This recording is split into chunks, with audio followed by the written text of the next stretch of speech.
Dans cette vidéo, nous allons parler d'interface et de classes abstraites. En fait, dans d'autres langages orientés objets que Java, il y a le concept d'héritage multiple. Ça veut dire qu'une classe peut dériver de plusieurs classes. En Java, ça n'existe pas. À la place, on a un concept d'interface. Mais avant de parler, une interface étant, en fait, c'est comme une classe, mais dont les méthodes n'ont pas d'implémentation. Donc, avant de parler d'interface, parlons de classe abstraite. Il y a des cas, comme dans le cas qu'on a vu précédemment avec Animal, où on ne sait pas vraiment comment programmer certaines méthodes. Donc par exemple, la méthode crier, on ne sait pas quel est le cri de l'animal, donc c'est pas évident de la programmer. Donc ce qu'on peut faire dans ces cas-là, c'est taguer la méthode, ne pas mettre de code, c'est ce qu'on a fait ici, et taguer la méthode, enfin écrire le mot-clé abstract. Donc ça veut dire que la méthode est abstraite, elle sera définie dans les classes descendantes. Dès qu'il y a au moins une méthode qui est abstraite, la classe devient elle aussi abstraite. Ça veut dire qu'on ne peut pas faire de new. On ne pourra pas faire de new animal. C'est logique, on ne peut pas créer quelque chose qui est un animal, mais on ne sait pas de quel type d'animal c'est. Voilà. Donc ça, c'est le concept de classe abstraite.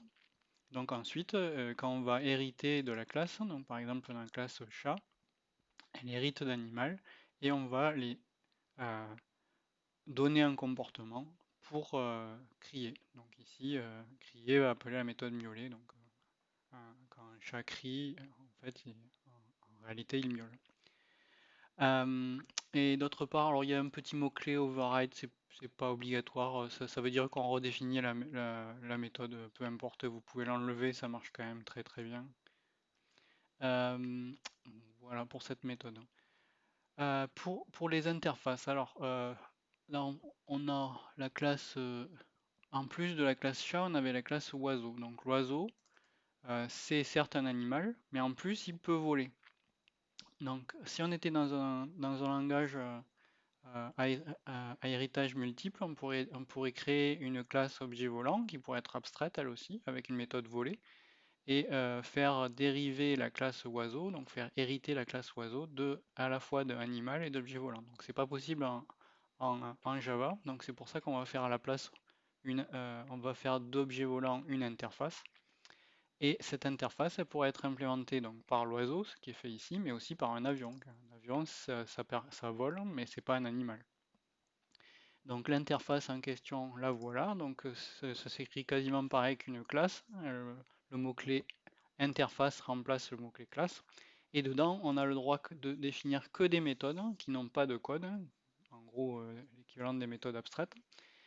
Et vous pouvez aussi définir des constantes à l'intérieur de ces interfaces. C'est la seule chose qu'on peut définir. On ne peut pas définir d'attributs et on ne peut pas avoir de méthode avec du code. Enfin, on peut, mais c'est dans les dernières versions de Java, donc c'est pas très, très important pour notre cours. Voilà, donc ce qu'on a fait, donc on a Avion qui implémente l'interface objet volant. Ah oui, au lieu d'hériter, en fait, pour les interfaces, on parle d'implémenter. Donc ça veut dire, en fait, c'est un contrat que, que, que suit la classe. La classe dit je suis le contrat objet volant, donc ça veut dire que ça m'oblige à implémenter l'interface volée. Si j'enlève par exemple la méthode volée, pardon, méthode, j'ai dit interface. Si j'enlève la méthode volée, Java va me dire qu'il y a une erreur. Donc il va me dire qu'il faut rajouter les méthodes qui ne sont pas implémentées. Voilà.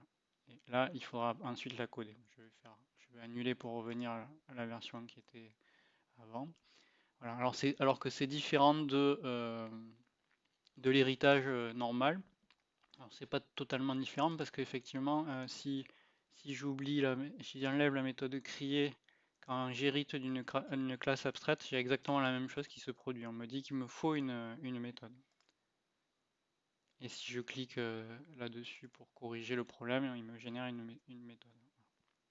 Donc, par contre, dans les exemples précédents, si je ne redéfinissais pas la méthode crier, ben, il utilisait celle de la classe animale. Donc il n'y a pas d'obligation quand on hérite, euh, sauf si on hérite d'une classe abstraite. Et dans ce cas-là, l'obligation, c'est d'implémenter les méthodes abstraites. Bon, on va faire tourner le programme pour voir ce que ça donne. Voilà, miaou, cuicui, l'oiseau vole, l'avion vole. Donc si je regarde le main, en fait, ce que je fais, c'est j'ai créé, donc toujours pareil, le chat, l'oiseau. J'ai créé une liste d'animaux, donc c'est en fait un tableau d'animaux. J'ai mis le chat et l'oiseau. Je peux parcourir la liste des animaux pour les faire crier, ce que j'ai fait ici, hein, grâce au polymorphisme dont j'ai parlé précédemment. Et je peux aussi créer une liste d'objets volants, hein. Objet volant, c'est une interface, mais ça devient là aussi un type. Donc j'ai le droit de déclarer des variables de type objet volant. Je n'ai pas le droit de faire un new objet volant. Attention, ici, c'est un new objet volant crochet de crochet, hein. On crée un tableau d'objets volants, mais on ne crée pas d'objet volant.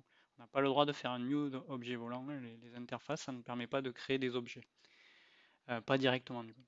Et ensuite, on peut rajouter, on crée un avion ici, on l'a appelé A380, et on peut les rajouter dans le tableau des objets volants, et ensuite le parcourir et les faire tous voler. Donc c'est exactement le même principe qu'on avait avec les classes. Voilà, donc une fois qu'on a créé donc, une interface ou une classe abstraite, ça devient un type, tout comme les classes, et donc on peut déclarer des variables de ce type-là. On ne peut pas faire de new, ni pour les classes, avec les classes abstraites, ni avec les interfaces, mais on peut déclarer des variables et par exemple créer des tableaux et grâce au polymorphisme manipuler des objets de classe qui implémentent des interfaces ou qui héritent de classes abstraites.